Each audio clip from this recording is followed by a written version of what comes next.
ہم خداوند کے کلام کی طرف بڑھیں۔ آج کا مضمون ہے خدا کا برا۔ یہ مضمون ہمیں یقیناً آج کل کی گرم جوشیوں، تیاریوں اور عید کے بارے میں بھی ایک چہرہ دکھاتا ہے، جہاں بہت سارے لوگ بکروں، شتروں اور بروں کو قربان کرنے کے لیے تیار ہیں، سوچ رہے ہیں، خرید و فروخت کر رہے ہیں۔ وہاں پر یہ سوال بنتا ہے کہ کس نبی کو خدا کا برا کہا گیا؟ اور اگر آپ کو معلوم نہیں تو یقیناً یہ بات قابل غور بن جاتی ہے کہ اس کے بارے میں آپ جانیں، سیکھیں کہ وہ کون ہے جو خدا کا برا کہلایا گیا؟ وہ کون ہے جو خدا کا مینڈا یا بکرا کہلایا گیا؟ اور کیا کوئی دوسرا شخص ہوا جس کو خدا کا برا کہا گیا؟ یہ بات نہ صرف شخصیت پر بلکہ اگر کسی نبی، پیغمبر یا رسول کو بھی خدا کا برا کہا گیا تو ضرور بتائیں وہ کون ہے۔ اگر معلوم نہیں تو حضرت یحییٰ ہمیں یوحنا کی انجیل اس کے پہلے باب اور اس کی 29 اور 30ویں آیت میں ہمیں بتاتے ہیں کہ وہ کون ہے۔ اور خوبصورت بات یہاں پر یہ ہے کہ نبی دوسرے نبی کو بتاتا ہے کہ یہ خدا کا برا ہے، اور اس کے ساتھ ہم دیکھتے ہیں کہ صرف برا ہی نہیں بتایا گیا بلکہ خصوصیات بھی بتائی گئیں۔ آئیں ہمارے ساتھ اس حوالہ کو پڑھیں۔ یوحنا کی انجیل ہے، پہلا باب ہے، 29ویں سے 30ویں آیت ہے، اور اسی کی تشریح ہم آج کریں گے تاکہ ہم جان سکیں کہ برا سے کیا مراد ہے، تاکہ ہم جان سکیں کہ حقیقی برا کون تھا، تاکہ ہم جان سکیں کہ اس کی قربانی سے کیا کچھ پورا ہوا، تاکہ ہم جان سکیں کہ نبیوں نے اس برا کے بارے میں کیا کہا۔ آئیں ہم اس آیت مبارکہ کی تلاوت فرمائیں۔ کلام مقدس میں لکھا ہے، دوسرے دن اس نے یسوع کو یعنی المسیح کو اپنی طرف آتے دیکھ کر کہا، دیکھو خدا کا برا جو دنیا کا گناہ اٹھا لے جاتا ہے۔ یہ وہی ہے جس کی بابت میں نے کہا تھا، کیا کہ ایک شخص میرے بعد آتا ہے جو مجھ سے یعنی حضرت یحییٰ سے، حضرت یوحنا بپتسمہ دینے والے سے مقدم ٹھہرا۔ وجہ کیا ہے؟ کیونکہ وہ مجھ سے پہلے تھا۔ ان آیات میں آپ نے 5 باتیں سیکھی۔ پہلی بات کہ خدا کا برا خداوند یسوع مسیح ہے۔ دوسری بات آپ نے سیکھی کہ خداوند یسوع مسیح کے بارے میں حضرت یحییٰ یعنی یوحنا بپتسمہ دینے والے فرماتے ہیں کہ وہ دنیا کا گناہ اٹھا لیے جاتا ہے، اور وہ یہ بھی فرماتے ہیں کہ دراصل میں نے پہلے تم کو مسیح کے بارے میں بتا دیا تھا۔ اور خصوصی بات وہ کرتے ہیں کہ حضور یسوع المسیح وہ مقدم ہے، وہ اعلیٰ ہے، وہ لاسانی ہے، ان جیسا کوئی نہیں۔ اور 5ویں بات، وجہ وہ بتاتے ہیں کیوں ایسے ہیں، کیونکہ وہ ازلی ہے، وہ مجھ سے پہلے تھا۔ اس بات کو اگر آپ جاننا چاہتے ہیں کہ مسیح یسوع کو خدا کا برا کیوں کہا گیا، تو یہ 5 باتیں ہمیں اس بات کی گہرائی میں لے جاتی ہیں۔ اور جو خصوصی طور پر یہ بات کہ وہ دنیا کے گناہ اٹھا لیے جاتا ہے، بڑی ہی گہری اور اتم اور زبردست بات نظر آتی ہے۔ جب ہم اس بات کی طرف غور کرتے ہیں تو سوال پیدا ہوتا ہے کہ کیا کسی نبی، پیغمبر یا رسول کو یہ لقب دیا گیا؟ اگر نہیں دیا گیا تو کیوں؟ اور اگر آپ ہی کو لقب دیا گیا تو اس سے کیا مراد ہے؟ مراد خصوصی طور پر اس آیت کا مرکز یہ ہے کہ یہ وہ برا ہے جو دنیا کے گناہ اٹھا لی جاتا ہے۔ تو پھر سوال دوبارہ پیدا ہوتا ہے کہ کیا کوئی دوسرا نبی، کوئی دوسرا رسول، کوئی دوسرا پیغمبر اس بات کا دعوے دار ہے کہ وہ دنیا کے گناہ کو اٹھا سکتا ہے؟ اگر نہیں ہے تو بات اور زیادہ وزنی اور زیادہ اہم اور حقیقت پر مبنی بن جاتی ہے اور تحقیق کے قابل بن جاتی ہے کہ کیوں کوئی نبی نہ تو وہ خدا کا بڑا ٹھہر سکا اور نہ ہی وہ دنیا کے گناہ اٹھا سکا۔ اس کی وجہ کیا ہے؟ اس کی اہمیت کیا ہے؟ تو معلوم ہوتا ہے کہ گناہ بہت بڑا ہے۔ گناہ دراصل کسی آدمی کے خلاف نہیں بلکہ خدا کے خلاف ہوا ہے۔ اس لیے خدا اتنا بڑا ہے کہ اس کے خلاف گناہ بھی اتنا ہی بڑا ہو جاتا ہے۔ اس واسطے ہم جانتے ہیں کہ خدا کی عدالت میں سے کوئی شخص بھاگ نہیں سکتا، کوئی شخص ٹھہر نہیں سکتا جو گناہ گار ہے۔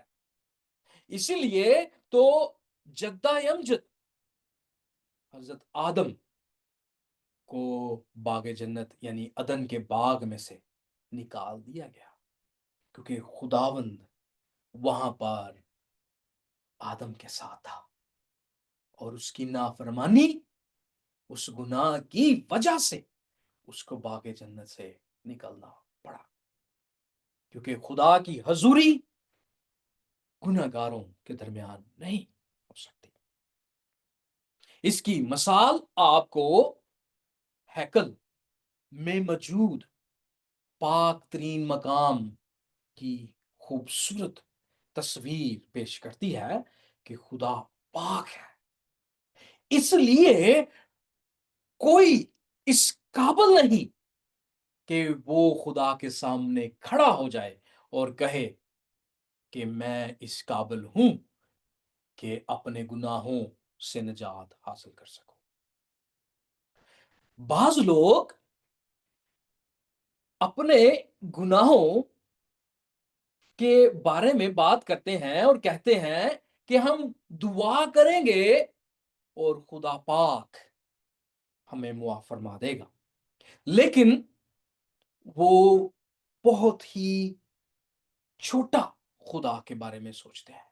ان کی سوچ، ان کی سمجھ خدا کے بارے میں نہایت چھوٹی رہ جاتی ہے۔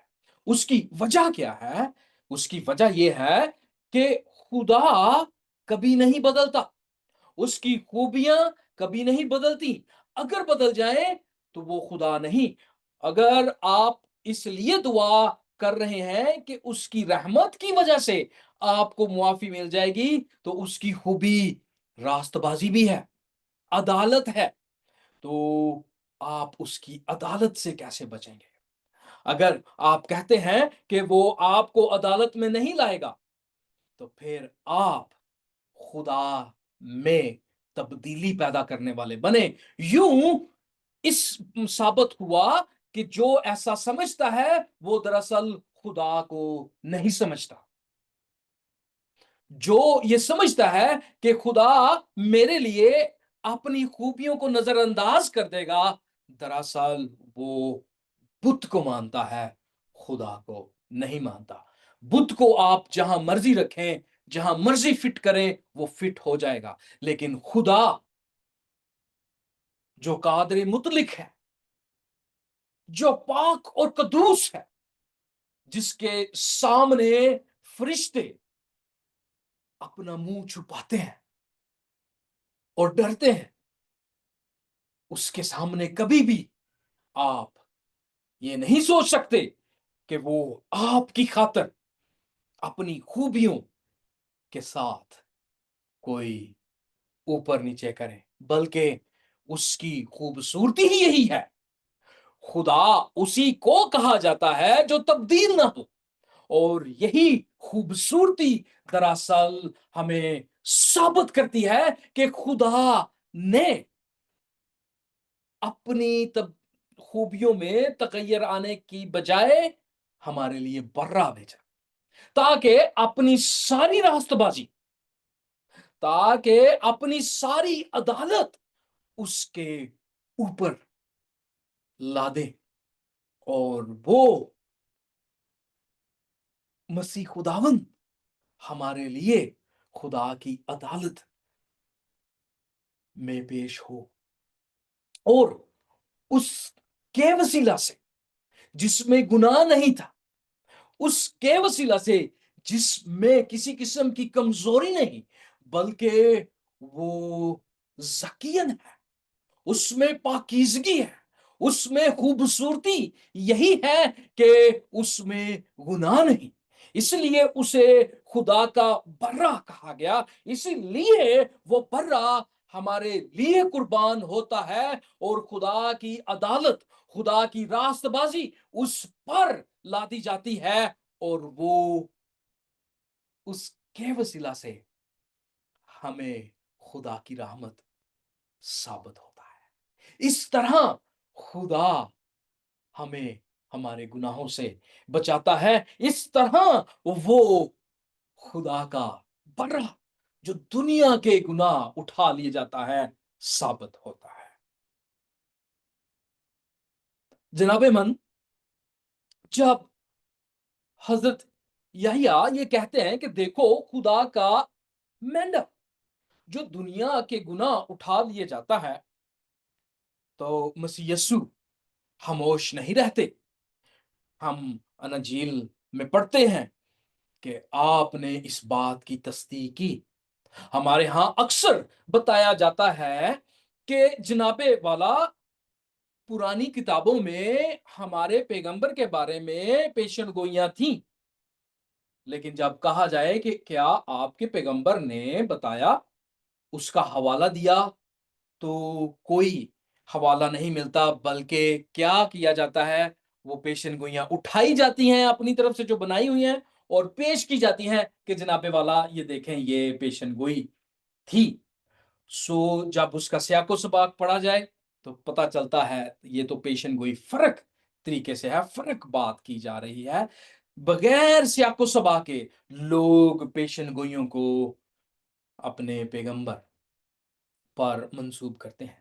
لیکن مسیح کی خوبصورتی یہ ہے، انجیل مقدس کی خوبصورتی یہ ہے کہ آپ ان تمام تر پیشن گوئیوں کو جو نبیوں نے آپ کے بارے میں بتائیں، ان کے بارے میں خود تذکرہ کرتے ہیں، اور سب سے خوبصورت بات ہم پڑھتے ہیں، آپ کلی طور پر ایک بات کرتے ہیں اور بعد میں بار بار مختلف پیشن گوئیوں کو تصدیق بھی کرتے ہیں، اور وہ متی کی انجیل 5ویں باب میں اور اس کی 17 اور 18ویں آیت میں آپ فرماتے ہیں کہ میں کتاب مقدس کو یعنی توریت، زبور اور صحائف انبیاء کو منسوخ نہیں بلکہ پورا کرنے آیا۔